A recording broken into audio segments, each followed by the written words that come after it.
Hello everyone, today I will show you how to delete a specific pages from a PDF file using EaseUs PDF Editor. Open your PDF file with EaseUs PDF Editor.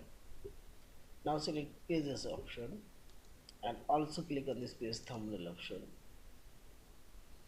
And here you will find this delete option. So we select here delete. Now type your page range.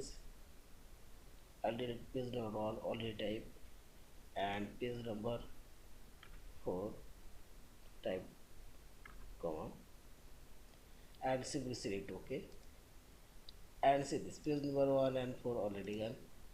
Also I'll delete these last two pages. Select delete.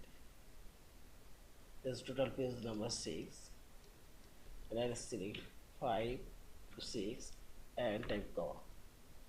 Now simply select OK and see this last two pages now delete. Yeah, and finally select this file option, save or save as in PDF file. Thank you for watching. Please subscribe, like, share and comments.